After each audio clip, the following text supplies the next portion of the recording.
Tarlac, Senator Bam Aquino.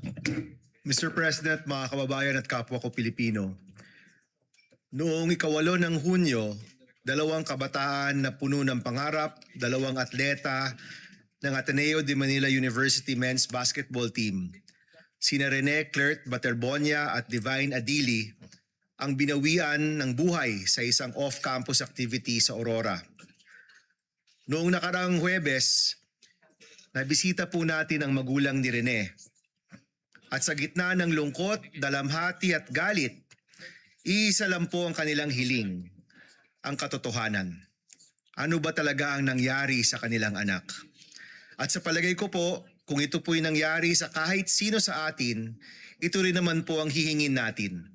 At higit pa dito. Ang trahedyang sumapit kina Rene at Divine ay nangangailangan ng kalinawan at katotohanan. At para po sa magulang, pamilya, kaibigan at komunidad ni Rene at Divine, posible pong maging espasyo ang Senado upang lumabas ang katotohanan sa mga pangyayari sa araw na yon. Sa pagdinig na ito, suriin po natin ang kasalukuyang polisiya ng DepEd, ng CHED, ng mga sports and athletic rules, regulations and standards po nito. At ang lalabas po mula sa pandinig ay maaari ring makadagdag sa ating panukala na Safer Schools Act.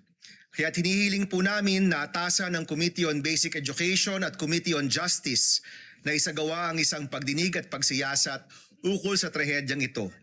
Para po sa katarungan, para po sa kaligtasan, para po sa ating kabataan, at syempre po para kay Rene at Divine. Maraming salamat po, Mr. President.